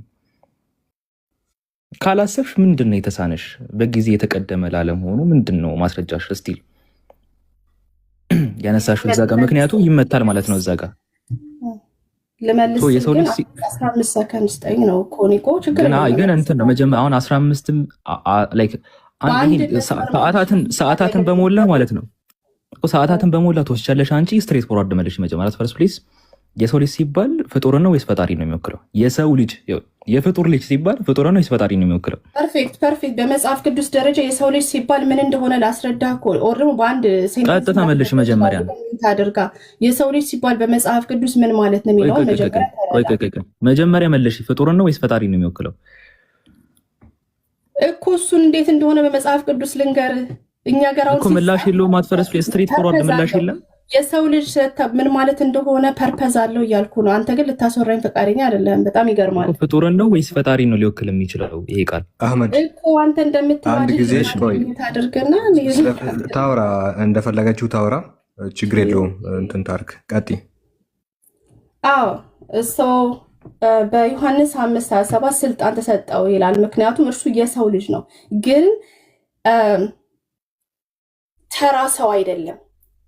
ለምንድነው ተራ ሰው አይደለም? በዳንኤል 7 ላይ ለዘላለም መንግስት ለህዝቦች ሁሉ የሚገባ ክብር፣ አገልግሎት የሚቀበል መሲህ ስለሆነ ማለት ነው። ሄደ ይሄንን ታገኘዋለህ ዳንኤል 7:13 እስከ 14 ላይ ማለት ነው። ከዛ በዮሐንስ 5 ላይ ራሱ ህይወት ራሱ ይሰጣል። አብን እንደሚያከብሩት ራሱ እሱ ይከበራል። ስለዚህ ማለት ነው የሰው ልጅ የተባለው ምንድነው ከአገልግሎቱ ስለ ዘላለማዊ መንግስቱ የሚቀበል ስለሆነ ነው፣ በዳንኤል መሰረት ማለት ነው። እርሱ ተራ ሰው ብቻ ከሆነ እኔ የምጠይቅህ ለምን ልጁን አብ እንደሚያከብሩት እሱም እንዲከበር ብሎ ይናገራል። እዚህ አሁን የምታመጣው ጥቅስ ላይ ሰው ብቻ ከሆነ ተራ ሰው ከሆነ ለምንድን ነው አብ በሚከበርበት መልክ እሱ የሚከበረው ነው ጥያቄያችን። ይቅርታ መግባት ሲሆን ቀጥሉ። በቃ ጠይቅ አይመለስም። አያችሁ አይደለ? ተሳስተሻል ሜሮን። ኡስታዝ ይቀጥል። በቃ ኡስታዝ ሰላም አለይኩም። ቀጥልሽ አህመድ። አሰላሙ አለይኩም። ወአለይኩም ሰላም ወራህመቱላሂ ወበረካቱህ። የጠየካት ፎካል ፖይንት ነው። አንድ ነጥብ ላይ አንስተህ የሰው ልጅ የሚለው ምንን ታሳቢና ዋቢ ያደረገ ነው? ኦንቶሎጂካሊ አምላክን ነው ወይስ ሰውን ነው ነው ጥያቄው የነበረው። እሷ ደግሞ ማርጂናል ፖይንቶችን አንስታ ሌላ ነገር ነው እያወራች ያለችው እና አይ ቲንክ ዳይሬክት ጥያቄ ይህን አድሬስ እያደረገችልህ አይደለም ይመስለኛል። እንደዛ ነው አይደል? አልተግባባችሁም? ያ እና በጣም እንትን ደከምኩኝ። ኡስታዝ ይቀጥል። አንተ ካንተ ጎይ እዛ ነው እሱ ኦንቶሎጂካሊ እሱ እናያለሽ። እሺ አሁን ገብተህ አህመድ አረ ቆይቷል ይመስለኛል ስታወሩ ነበረ። እኔ እኛው ነው የገባሁት። ጥሩ እሺ፣ ለምን ሰው ተባለ የሚለውን ነገር እሺ፣ ችግር የለውም እናገራለሁ። ለምን እንደተባለ እሱ አሁን ዲፍረንት እንትን ይሆናል ማለት ነው። ኖ አይ እንደዛ አይደለም ጥያቄው። ለምን ሰው ተባለ እኮ አይደለም ጥያቄው። ሰው የሚለው የሰው ልጅ የሚለው ምንን ታሳቢና ዋቢ ያደረገ ነው? ኦንቶሎጂካሊ አምላክን ነው ወይስ ሰው ነው? እውነተኛ የሰው ልጅ ሆኖ ስለመጣ እኮ ሰው ልጅ የተባለ እንደዛ ነው። አሁን ለምሳሌ ዮሐንስ ወንጌል ምዕራፍ 13 ቁጥር 31 እና 32 ላይ ሁለት ዲፈረንሽስ ኦንቶሎጂ ነገሮችን ያሳያል። አሁንም የሰው ልጅ ከበረ፣ አምላክ ስለ እርሱ ከበረ። አምላክ ስለ እርሱ የከበረ ከሆነ አምላክ ደግሞ እርሱን ራሱን ያከብረዋል፣ ወዲያው ያከብረዋል አለ። አምላክ ማንን ነው የሚያከብረው ይላል? ሜሮን ማንን ነው የሚያከብረው ይላል? አምላክ ማንን ነው የሚያከብረው ይላል? ድገምልኝ፣ ትንሽ ፈጠንክብኝ። አንዳንዴ ድምጽ ዮሐንስ ወንጌል ምዕራፍ 13 ቁጥር 31 እና 32 ላይ ከወጣ በኋላ ኢየሱስ እንዲህ አለ አለ። አሁንም የሰው ልጅ ከበረ፣ ያው የሰው ልጅ የሚለው ነገር ማለት ነው። ከዛ አምላክ ስለ እርሱ ከበረ፣ ያው አማርኛው እግዚአብሔር ነው የሚለው፣ ግሪከኛው ቴዎስ ነው የሚለው። አምላክ ስለ እርሱ ከከበረ የከበረ ከሆነ አምላክ ደግሞ ራሱን ያከብረዋልና አለ። አሁን ሳብጀክቱ አምላክ ነው፣ ኦብጀክቱ ደግሞ የሰው ልጅ ነው። በአምላክና በሰው ልጅ መካከል ትራንሲቲቭ ቨርብ አለ፣ ተሻጋሪ ግስ አለ። ትራንሲቲቭ ቨርብ አለ፣ ተሻጋሪ ግስ አለ። ስለዚህ አምላክና የሰው ልጅ የሚባለው ኦንቶሎጂካሊ ዲፈረንሺየት አድርጎ ነው ያስቀመጠው ራሱ ኢየሱስ። እና ዲፈረንስ የላቸውም፣ አምላክና የሰው ልጅ ዲፈረንስ የላቸውም። የአህመድ ጥያቄ ይሄ ነበረ፣ ይሄ ፖይንቱ ማለት ነው። የሰው ልጅ ተብሎ አምላክ ወደሚለው አይሄድም። ራሱ አምላክ አምላክ ነው። ከፈለግሽ የአምላክ ልጅ የሚለውን ወደ አምላክ ማስጠጋት ትችላለሽ። ግን እዚህ ጋር የሰው ልጅ የሚለው ምንን ታሳቢና ዋቢ ያደረገ ነው ነው የአህመድ ጥያቄ። ጥያቄውን ሳትረጁ ወደ መልስ ስለምትሄጂ ነው አንቺ እየተቸገርሽ ያለሽው። ከዛ አንጻር ነው። አህመድ መቀጠል ትችላለህ።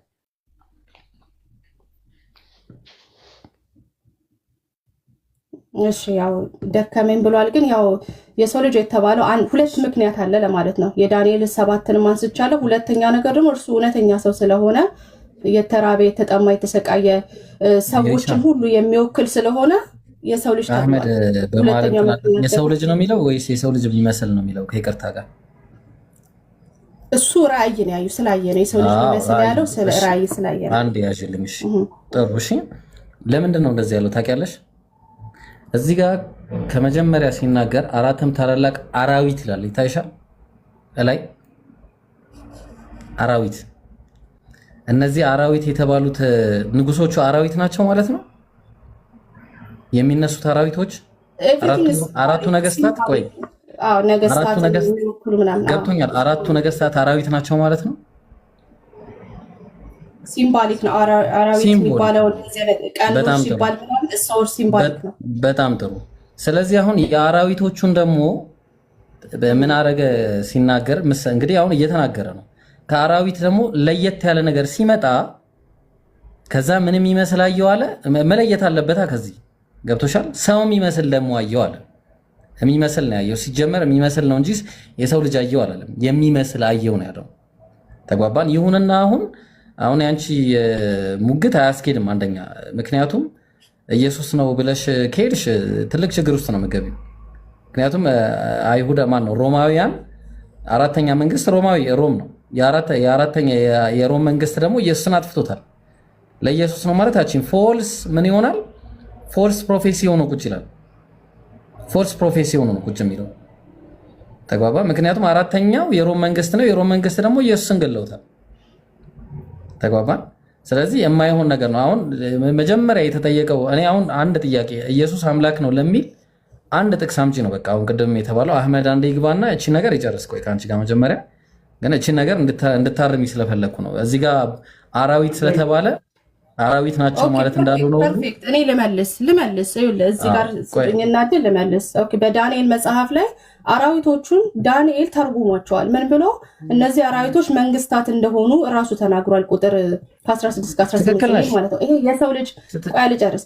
የሰው ልጅ የተባለውም ደግሞ ዳንኤል ስልጣን ተሰጠው፣ ክብር ተሰጠው፣ መንግስት ተሰጠው፣ ህዝቦች ሁሉ ያገለግሉት ያመልኩት ይላል። ይሄ ለፍጡር የሚሰጥ እንዳልሆነ እናውቃለን አይደል? ይሄን ቆይ ልጨርስ። አይ ትርጉሙ እዛው ላይ ያለ የሰው ልጅም የሚለውንም አራቱ አራዊትን እነማን እንደሆነ የተረጎመው ገብርኤል እዛው ላይ የሰው ልጅ ቢመስል የተባለው ማን እንደሆነ ትርጉሙን ተናግሯል። ኢየሱስ ራሱ ተናገረ። ማን ለራሱ ሰጠ። ኢየሱስ ክርስቶስ በማርቆስ 14:62 ላይ መልአኩ ገብርኤል እዛው ላይ ከ15 ጀምረሽ አንብቢ፣ ትርጉሙ ይነግርሻል ማን እንደሆነ። እንዳለ ራዩን ካየ በኋላ በራይ ነው ያየው የሰው ልጅ የሚመስል የለውም። አራት አራዊት የሚባሉት ምንነሳን ምን እንደሆኑ ከ15 ጀምሮ ነው ከፈለግሽ ማለት ይተረጉመዋል እዛው ላይ። እስቲ ያው በእኔ በዳንኤል በስጋይ ውስጥ አለ። አዩ በደንብ አዳምጪ። መንፈሴ ደነገጠ፣ የራሴ ራእይ አስቸገረኝ። በዚህ ከቆሙት ወደ አንዱ ቀርቤ ስለዚህ እውነቱን ጠየቁኝ፣ እርሱም ነገረኝ፣ የነገሩ ፍቺ አስታወቀኛል። አሁን ሊነግረው ነው እየነገረው ነው ያለው ማለት ነው። አሁን ምን አለ? ከዛ በኋላ ያለውን ነገር እንትን አለ። ምን አለ?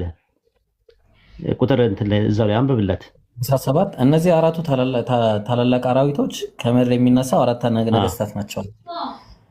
እየተረጎመ መጣ። ያ ኦፍ ኮርስ እሺ። ከዛ ቁጥር ልክ የሰው ልጅ የሚመስል የሚለውን ቁጥር 26 ላይ ተረጉመዋል። ቁጥር 26 እና 27 ላይ አንብበው። የሰው ልጅ የሚመስል የተባለው ማን እንደሆነ ይናገራል። ነገር ግን ፍርድ ይሆናል እስከ ፍጻሜም ድረስ ያፈርሱትና ያጠፉት ዘንድ ግዛቱን ይወስዱታል አለ። መንግስቱ ከዛ ቀጠለ ቁጥር 27 ላይ መንግስቱ ግዛትም ከሰማይ ሁሉ በታች ያሉ የመንግስት ታላላቅ ልዑል ቅዱሳን ህዝብ ይሰጣል። ቅዱሳን ህዝብ ይሰጣል። አይሽ የሰው ልጅ የተባለው ተሰጠ የተባለ የልዑል ቅዱሳን ህዝብ ነው ይላል። በዛ መንግስቱ ማለት የልዑል ቅዱሳን ህዝብ መንግስቱ የዘላለም መንግስት ነው። ግዛቶች ሁሉ ይገዙለታል፣ ይታዘዙለታል ይላል። ለማን ነው የሚገዙለት? ለልዑል ቅዱሳን ህዝብ ተብሎ ነው የተባለው። ተረጎሞ እዛው ጋር። ከዛ በኋላ ቁጥር 28 ላይ የሚላል የነገሩ ፍጻሜ እስከዚህ ድረስ ነው ብሎ ነገረን። በቃ አለቀ። ዳንኤልን 7ን ጠቅሶ የአዲስ ኪዳን ጸሐፊ ዳንኤል 7 ላይ ያለው የሰው ልጅ የተባለው ለከሌ ነው ያለ አካል የለም፣ አታገኝም። አንድ አታገኝም። ከማቴዎስ ወንጌል እስከ ዮሐንስ ድረስ አለ አመጣለሁ። ዳንኤል 7ን ጠቅሶ ራሱ ኢየሱስ ክርስቶስ በአፉ ተናግሯል። አንቺ ዳንኤል 7ን ጠቅሶ ኮን አምጪው። ዳንኤል 7ን ጠቅሶ ማርቆስ 14:62 ምን ይላል?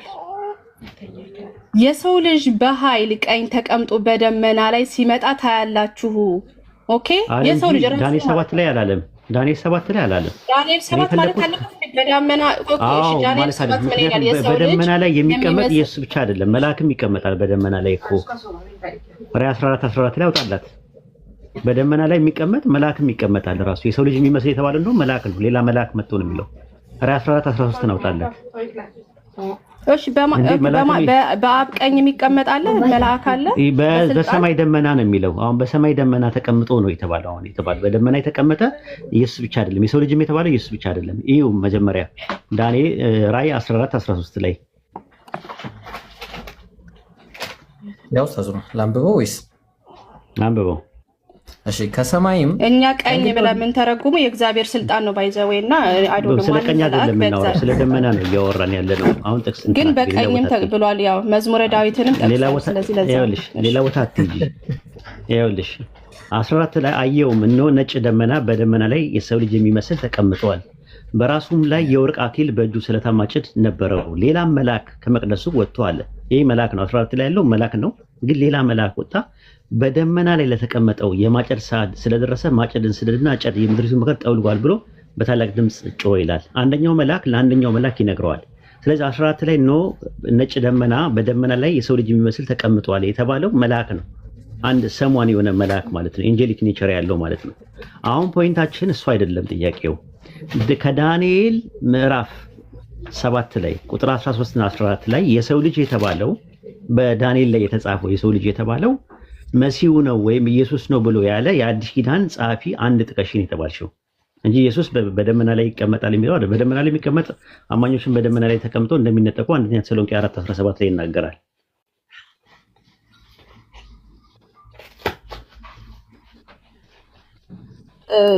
ባይዘዌ እንትና ኢየሱስ ክርስቶስ በማርቆስ ላይ እየተናገረ ያለ ሁለት ጥቅስ ነው ያወጣው። ከሁለት ጥቅስ ነው ማለት ሁለትን ነገር ነው ያስቀመጠው። ማርቆስ 14:62 ምን ይላል? የሰው ልጅ በኃይል ቀኝ ተቀምጦ ሁለት ነገር፣ አንድ በደመና ላይ ሲመጣ ታያላችሁ። ስለዚህ የሰው ልጅ በኃይል ቀኝ የሚለው የቱ ጋር እናገኘዋለን? መዝሙረ ዳዊት 110 በቀኝ ተቀመጥ እስከምሰራ ጠላቶች። ዳንኤል 7:13 ላይ ስለ ቀኝ መቀመጥ አይናገርም። አይናገርም። በቀኝ መቀመጥ ከየት እንደመጣ እኮ እያሳየው ነው። ወሂድ በቀኝ መቀመጥ አይናገርም። ዳንኤል 7:13 ላይ አይናገርም ነው የምልሽ። ስለ ደመና ነው የሚናገረው። የሰው ልጅ የሚመስል ከሰማይ ደመናት ጋር መጣ፣ በዘመናት በሸመከለው ፊት አቀረቡት ይላል። ማንን ነው ያቀረቡት ብለን ስንል የሰው ልጅ የሚመስል የሚለውን 26 እና 27 ላይ ትርጉሙን ይነግረናል። እዛ ላይ ማለት ነው። አንቺ እንደምታስቢው አይደለም ራሱ ማለት ነው። እና ከዛ አንፃር ነው መታየት ያለበት። ኢየሱስ ክርስቶስ በደመና እመጣለሁ እያለ ሲላቸው ስለማን ነው እያወራ ያለው? ማርቆስ 14:60 ኢየሱስ የሚያወራው ከሰማይ ወደ ምድር ስለሚመጣበት ነው። እዚህ ጋር ግን የሚመጣው ነገር የሰው ልጅ የሚመስል ከሰማይ ደመና ከመጣው ከሰማይ ወደ ምድር ሳይሆን ከምድር ወደ ሰማይ ነው። በጣም ልዩነት አለው። ራሱ የሰው ልጅ የሚመስል ከሰማይ ደመናት ጋር መጣ ይልና ወደ ማን ነው የመጣው ሲባል በዘመናት ወደ ሸመገለው ፊት አቀረቡት ነው የሚለው። አቅራቢዎቹ ሁሉ አመጡት ነው የሚለው። እነማን ናቸው ያመጡት? በሰማይ ደመና ሲመጣ መላእክት ናቸው ይዞት ያመጡት ራሱ። ታዲያ የሰው ልጅ የተባለው ማን ነው ስንል እዛው ላይ ቁጥር 26 እና 27 ላይ ይነግረናል። የልዑል ቅዱሳን ሕዝብ ነው ብሎ ተርጉሞልናል። አንቺን እንስማ፣ መልአኩ ገብርኤልን እንስማ። አንቺ ዳንኤል ምዕራፍ 7 ቁጥር 13 ላይ ጠቅሰሽ ለኢየሱስ ነው አልሽን። መልአኩ ገብርኤል የልዑል ቅዱሳን ሕዝብ ናቸው ብሎ አለን። ማንን ነው እኛ መስማት ያለብን? ገብርኤልን ወይስ ሜሮንን? ሜሮን የእግዚአብሔር መልአክ ሆና ቁጭ አለች እንዴ? ቀጥሉ፣ እመለሳለሁ። ሳላ ወይ ኢምራን። እሺ ኡስታዙ ነው እዛክለ። እሺ ሜሪሻ ያን ያለው ነገር እሺ፣ ባጭሩ በቃ ይሄ አሁን አንቺ የምትይው ነገር የሰው ልጅ ምናምን እንዳትዪ ሁለተኛ እዚህ ላይ መጣሽ። ይሄ ኢቨን ለነብዩ መሐመድ ነው ይሄ ትንቢት ማለት ነው። ይሄ አሁን አንቺ የምትይው ለነብዩ መሐመድ፣ ለኢየሱስ ከሆነ ፎልስ ፕሮፌሲ ውስጥ ነው የሚገባው። ፎልስ ፕሮፌሲ ውስጥ ምክንያቱም ኢየሱስን አራተኛው ንጉስ አራተኛው መንግስት ማን ነው የሚያጠፋው? የሮም መንግስትን እንግዲህ የሚያጠፋው ያ ድንጋይ ነው ተብሏል። ያ ድንጋይ የሚመጣው ድንጋይ ደግሞ ቀንዱ ካላጠፋው እዚህ ሮማውያን ደግሞ መጥተው ያን የሚያጠፉት ከሆነ ፎልስ ፕሮፌሲ ነው የሚሆነው። ስለዚህ ማለት ኢየሱስ አምላክ ለመሆኑ አሁንም ማስረጃ አስጭን እባክሽ፣ ማስረጃ ካለ አስጭን። ምናልባት አህመድን ስላቋረጥኩት ቅድም አህመድ መቀጠል ኢንሻአላህ። አንድ ማረገው ነገር ምንድነው አሁን ይሄ የዳንኤል 7ንና ማርቆስን ማለት ነው እኛ ቸርች ፋዘሮች አሉን። ሜሮን አይደለም የምትፈታው ወር ደግሞ ወሂድ ሌሎችም ሰዎች አይደለም የሚፈቱት። በቤተክርስቲያን ንባብ መሰረት የሚፈቱ ሰዎች አሉን እኛም ማለት ነው። መፍታት የማያስፈልገውም ግን ኮሜንታሪዎች አሉን። ጀስትን ማርቆስ ቆይ 180 ላይ ምንድን ያለው? ቆይ እሺ ልጨርስ አንዴ 10 ሰዓት አይደለማ በቃ አሁን ጀስትን ማርከር ምን ይላል? ዳንኤል 7:13 የሰው ልጅ በደመና ይመጣል የሚለውን ኢየሱስ ክርስቶስ ተርጉሞታል። በቀኛ ቸርች ፋዘሮችን ደግሞ መቼስ ከኛ ኦኬ ያንተ ነው ሰው ታዲያ ኢብራሂም ወይስ ቸርች ፋዘሮችን እኮ የኔን ሳይሆን እውነታውን እንስማ። አሁን እዚህ ጋር የተባለው እውነታውን ነው የምንሰማው። ሂስቶሪካሊ የተከሰተው ነው ካልክ ደግሞ ማለት ነው። እሺ ፐርፌክት። ለሙሐመድ ካልክ ደግሞ ማለት ነው መንግስቱ ለዘላለማዊ ነው ይላል። የነብዩ መሐመድ መንግስት ዘላለማዊ ነው። ትክክል። ዘላለም የሚለው እኮ ለነገርሽ እኮ ነው። ዘላለም የሚለው የዕብራይስጥ ቃል ለአላፊ ጊዜ አይውልም ይውላል። ሜሮን ለምሳሌ ሰለሞን ለዘላለም ነው ተብሏል መንግስቱ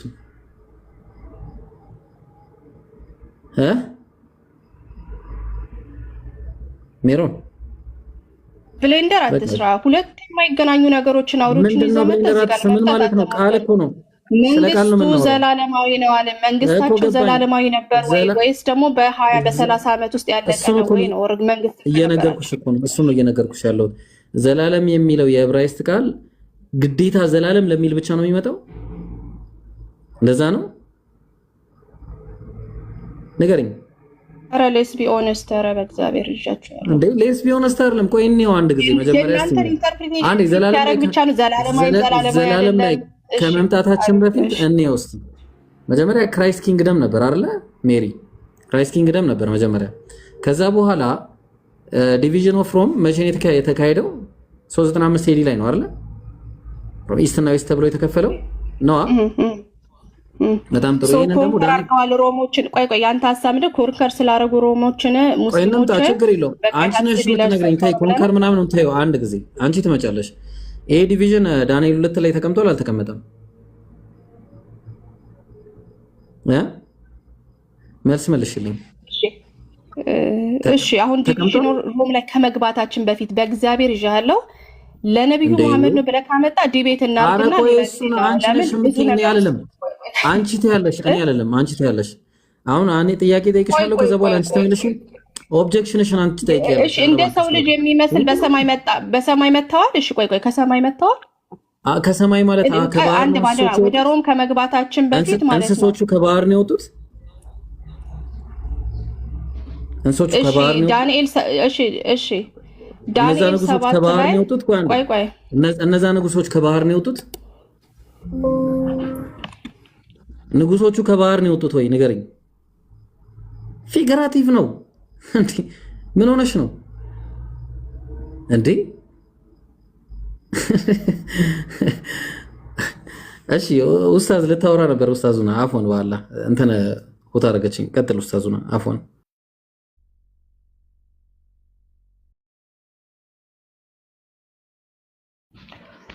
ሰላም አለይኩም ኢብሮ።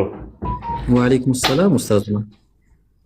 ምን መሰለህ አንድ ነጥብ ላይ መናገር አትችልም። አሁን ምንድነው ዳንኤል ምዕራፍ 7 ላይ ቁጥር 13 እና 14 ላይ መልአኩ ተርጉሞ ቁጭ አድርጎታል። የተረጎመውን አልተቀበለችም፣ ማየትም አልፈለገችም። አሁን ምን አለች? እንትን ላይ የማርቆስ ወንጌል 14 ላይ ኢየሱስ የሰው ልጅ ከሰማይ ደመናት ጋር ይመጣል የሚለውን ጥቅስ ጠቀሰች እንጂ ከዳንኤል ላይ ነው ኢየሱስ የጠቀሰው የሚል ነገር የለም። የሰው ልጅ ነው የሚለው። ይሄ ግን የሚለው የሰው ልጅ የሚመስል ነው የሚለው አንደኛ ነገር። ሁለተኛ ነገር ደግሞ ኢየሱስ እየተናገረ ያለው ከሰማይ ወደ ምድር ስለሚመጣበት ነው። ከሰው ልጅ ደመና ጋር እያለ ያለው አንደኛ ተሰሎንቄ ምዕራፍ 4 ቁጥር 17 ላይ ራሱ በደመና ሰዎች እንደሚነጠቁ ላይ ይናገራል። ስለዚህ ዳንኤል ምዕራፍ 7 ቁጥር 13ን ጠቅሰሽ እና አጣቅሰሽ ለኢየሱስ ነው የሚሰራው ማለት አትችይም። ዮስጦስ ሰማዕቱ አልሽ፣ ጀስቲን ማርቲር ሳልሽ። ዮስጦስ ሰማዕቱ እኮ ሲጀምር ፓጋን ነው አንደኛ ነገር። ሁለተኛ ነገር ደግሞ ብሉይ ኪዳን ላይ ወተር አለው ራሱ ኖርማሊ ማለት ነው። አይሁዶች አሉ፣ ራሱ ታርገም አለ፣ ሚድራሽ አለ፣ ታልሙድ አለ። ከዛ ውስጥ ነው እንደውም አምጥተሽ ይሄ ነገር ለኢየሱስ ነው ብለሽ መተርጎም የነበረብሽ እንጂ አንድ ፓጋን ውስጥ የነበረ ሰው ይሄ ፓጋን ልጅ የነበረ ሰው ሲመጣ ከፓጋን ሚቶሎጂ ጋር እያቀላጠፈ ትራይፖ ከሚባል ጓደኛው ጋር አይሁዳዊ ጋር የሚጨቃጨቅ ሰው የነበረ ሰው የተለያየ ተረጓጉም ያለ ሲጀምር ጀምሮ ቸርች ፋዘርስ እኮ ባይብልን ለመተንተን ኦቶሪቲ አልተሰጣቸውም። በባይብልን ቸርች ፋዘርስ ናቸው ወደፊት ባይብል የሚተረጉሙት። ከነሱ ውጭ ማንም ሰው አይተረጉሙ የሚል ነገር የለም። የትርጉም ራሱ ልዩነት አላቸው እነሱ ራሳቸው ማለት ነው። አንደኛ ነገር ዋና የተነሳው ነጥብ ምንድን ነው? ዳንኤል ምዕራፍ 7 ቁጥር 13 ላይ ባለው ጥቅስ መሰረት የሰው ልጅ የሚለው አምላክነትን አያሳይም። የሰው ልጅ የሚመስል ከሰማይ ደመናት ጋር ሲመጣ ተሰጠው ነው የሚለው። እንደውም ጭራሹ ነው አምላክ የሚሰጠው ነገር አይደለም። ስለዚህ የሰው ልጅ የሚመስል የሚለው እንደው ለኢየሱስ ነው እንኳን ብለን ብንል የኢየሱስ ክርስቶስን ዲቪኒቲ አያሳይም ፖይንቱ። ስለዚህ የሰው ልጅ የሚለው ስለ ኢየሱስ አይደለም የሚያወራው፣ ግን የኢየሱስ ክርስቶስን ዲቪኒቲ አያሳይም። የሰው ተሰጠው የሚል ነገር አለ እዛ ላይ። እሱ ብቻ አይደለም የተሰጠው። እሺ ቁጥር 26 ላይ የልዑል ቅዱሳን ሕዝብ መንግስትም የዘላለም መንግስት ነው የተሰጣቸው ማለት ነው። ዘላለም የሚለው ቃል ኦላም የሚለው የዕብራይስጥ ቃል የመጻኤ ውስን ጊዜ ለማመልከት ይመጣል። ቅድም የብሮ እንዳለው ዳዊት አሁን የዘላለም ንጉስ ተብሏል። ለምሳሌ ግን ለዘላለም አይደለም የሚኖረው። ባሪያ መሆን ቢፈልግ ጆሮን በስተ ለዘላለም ባሪያ አድርገው ይላል። ኦላም ራሱ ማለት ነው። ኦላም ማለት ነው። ተመሳሳይ ቃል ነው የሚጠቀመው። ስለዚህ አንቺ ያመጣሽው ጥቅስ ላይ አይሆንም። ራሱ ዘላለም የሚለውን ቃል መጠቀሙ አለመጠቀሙ አይደለም ፖይንቱ። ምንድነው? አንድ ነገር ፎካል ፖይንት ሲነሳ ቶሎ ብለሽ ማርጂናል ፖይንት አነሽ እና ወደ ሌላ ነገር ዳይቨርት አድርጊያለሽ። አሁን ለምሳሌ የሰው ልጅ የሚመስል ከሰማይ ደመናት ጋር መጣ የሚለውን አመጣሽን። ልክ እሱን ስሞግተሽ ራዕይ 14 ሲሞግተሽ በአብ ቀኝ የተቀመጠ አለ አልሽ። ዳንኤል 7:14 ላይ ስለ በአብ ቀኝ ይናገራል አይናገርም? ለምን አመጣሽው? መዝሙረ ዳዊት 110 ሁለቱን ነው ያጣቀሰው። ለራሱ ነው የሰጠው። ዳንኤል 7 ላይ የለማ ተመልከሺ። ዳንኤል 7 ላይ የለም። መዝሙረ ዳዊት ምዕራፍ 110 ቁጥር 1 ላይ ያህዌ ጌታዬን ጠላቶች የእግር መርጫ እስካደርስ በቀኝ ተቀመጣለሁ የሚለውን ኢየሱስ ለራሱ ተጠቅሞበታል። የቱ ጋር ብለን ጠቅሶ ነው የጠቀሰው? ማርቆስ 12:36 ላይ ጠቅሶታል። ለምን በደመና ይመጣል የሰው ልጅ ብሎ ለራሱ አፕላይ ያደረገው? ፈርስት ኦፍ ኦል ይሄንን ሲናገር ስለምን ይሄንን አላለም? አይዳንኤልን አላለም? በደመና መቀመጥ ብርቅ አይደለም። አዎ ብርቅ አይደለም። አሁን ፖይንቱ አይደለም። ፖይንቱ የሰው ልጅ ከሰማይ ደመናት ጋር ስለመምጣት ከሰማይ ወደ ምድር ስለመምጣት ነው ማርቆስ 14 ላይ የተናገረ ያለው። ዳንኤል 3:14 ላይ ግን የሰው ልጅ የሚመስል ከሰማይ ደመናት ጋር የመጣው በዘመናት ወደ ሸመገለው ነው። በጣም ልዩነት አለው። አንደኛ ነገር። ሁለተኛ ነገር ደግሞ ዳንኤል 7:13 ላይ ያለውን ጥቅስ ኢየሱስ ጠቅሶ ለኔ ነው የሚገባኝ ብሎ ያለም የለም። ከሐዋርያትም መካከል ዳንኤል 7:13ን ጠቅሰውና አጣቅሰው ይሄ ነገር ለመሲሁ ነው ትንሽ ይጠቅሳሉ እኮ ጥቅስ እኮ ይጠቅሳሉ። ብዙ ጊዜ ሲጠቅሱ ግን አንድም ቦታ ላይ ይሄ ጥቅስ ለኛ ይገባናል፣ ለኛ ነው የሚገባው ብለው የጠቀሱ ሰዎች የሉ። አንቺ የምታመጪው ከቸርች ፋዘርስ ነው። ቸርች ፋዘርስ ራዕየ ዮሐንስ 12 ላይ ያለችዋ ሴት ለማርያም ናት ብለዋል። ቸርች ፋዘሮችን አምጥተው ማለት የኛ እንትኖችን አንቺ ተቀበያለሽ። ቸርች ፋዘርስ የሚሉትን ተቀበያለሽ ራዕየ 12 ላይ ያለችው በሰማይ የታየችው ሴት ማርያም ናት ይላሉ። ለምሳሌ ራዕየ 12 ላይ ያለችው ሴት አንቺ እሱን ተቀበያለሽ ማርያም ናት ብለሽ? በእግዚአብሔር ቃል ተመዝነው ይሄንን መጽሐፍ ቅዱስ የሚተረጉሙት ኦር ደግሞ የሚያብራሩ ሰዎች እንዳሉ አምናለሁ። ምክንያቱም እግዚአብሔር ማለት ነው በመጽሐፍ ቅዱስ አስተማሪዎች ራዕየ 12 ላይ ቸርች ፋዘርስ በሰማይ የታየችው ሴት ማርያም ናት ብለው ነው የሚተረጉሙት። ይሄን ተቀበያለሽ አንቺ እንደ ፕሮቴስታንት ሰማይ ላይ ያደርጋለች ብለሽ? በእግዚአብሔር ቃል ይመዘናሉ አልኩ። ወሂድ ግን ያልኩ ምን ይመዘናሉ? ተመልከቺ፣ ለአንቺ ሲሆን ይመዘናሉ ነው። አስተማሪዎችን አስቀምጧል ብሏል። ሰው ሁሉ ቃሉን ራሱ መተርጎም ከቻለ ለምን አስተማሪዎች ጀስቲን ማርቲርስ ቢመጣ ልክ እንዳንቺ ነው የምንጠይቀው። እንደዚህ አንተን አፕል ያደረከው አንቺ ለኢየሱስ ስትይ አንቺን እንደሞገት ነው። ጀስቲን ማርቲርስ ቢኖር በአምላክ ቃል መዝነዋለሁ አንቺ ልክ መዝናቸዋለሁ እንዳልሽው ማለት ነው። ተመልከች። ስለዚህ ዳንኤል ምዕራፍ 7 ቁጥር 13 እና 14 ላይ እሺ ጥሩ የእናንተ ቃል ግን በአሜን ምንድነው ሐዲሶቹ ሙፈሲሮቹ እኮ አጥንተው ነው እኮ አንቺም እኮ ሙፈሲር መሆን ትችያለሽ። ካጠናሽ ማለት ነው። ካጠናሽ ሙፈሲር እኮ ማለት እኮ ኮሜንታተር ነው። ለምሳሌ የኛ ችግሩ ምንድነው? ኦቶሪቲሺፕ አለ። ሊቃውንት ረሱል ሰለላሁ ዐለይሂ ወሰለም ብለዋል። ነቢያት ከረሱል ሰለላሁ ዐለይሂ ወሰለም በኋላ ስለማይመጡ በነቢያት ፋንታ ሊቃውንት አሉ ብሎ ነው ያስቀመጡት። የነቢያት ወራሾች ናቸው ብለው አስቀምጠዋል ራሳቸው ረሱል ሰለላሁ ዐለይሂ ወሰለም። በእናንተ አስተምሮት ግን ባይብል ላይ ሊቃውንት ወደፊት የሚመጡ ሊቃውንት የባይብልን ኢንተርፕሬት እንዲያደርጉ ኦቶሪቲሺፕ አልተሰጣቸውም። የለም ከዘፍጥረት እስከ ራዕየ ዮሐንስ ድረስ አታገኝም። አይሁዶችም የራሳቸው ኢንተርፕሬተር አላቸው፣ እናንተም አላችሁ። ለእናንተ ምን ጥቅስ ላይ አንድ ጥቅስ አምጪ። እሺ አመጣለሁኝ። ቤሲክሊ አምጪ አንድ ጥቅስ አምጪና የቸርች ፋዘርስ የሚባሉ ሰዎች የባይብልን የመተርጎም ስልጣን ያላቸው እነሱ ናቸው፣ ከዛ ውጭ ሌላ የለም የሚል ማስረጃ አንድ ጥቅስ አታመጪ። ከዛ ድረስ እስከ ራዕየ ዮሐንስ ድረስ የለም። እንደዛ አታመጪም። ራሱ ኖርማል ማለት አሁን ምንድነው መሰለሽ የተለያየ ፖይንት ላይ ስንሄድ እንትን ይላል ማለት ነውና ምናልባት ዳንኤል 7:13 ላይ ያለው ለኢየሱስ ነው ያልሽበት ምክንያት ምንም እንትን ቴዎሎጂካል ፋክተር የለውም። እንደው ለኢየሱስ ክርስቶስ እንኳን ቢሆን ያ ጥቅስ እንዴት ነው ዲቪኒቲን የሚያሳየው? የጠየቅሽው ጥያቄ ኢየሱስ አምላክ እንደሆነ አንድ ማስረጃ አምጪ ብለው ነው እና አቡበከር ሲጠይቁሽ የነበረው። አንድ ጥቅስ ማምጣት ሲያቅትሽ ዳንኤል 7:13ን ለመደብደቢያ ዱላ ለማቀበያ እንዴት ታደርጊያለሽ? ኢብራሂም ቀጥሉ። በቃ ከዚህ በኋላ ማውራት አልችልም። ለዳምጥ ኡስታዙና ጀዛከላህ ኸይር። እሺ ሜሪሻ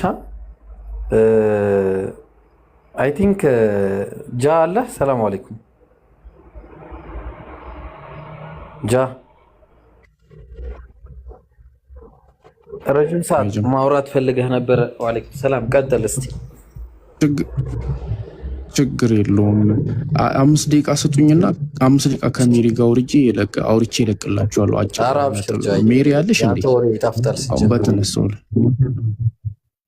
እየጠጣክሽ ሜሪ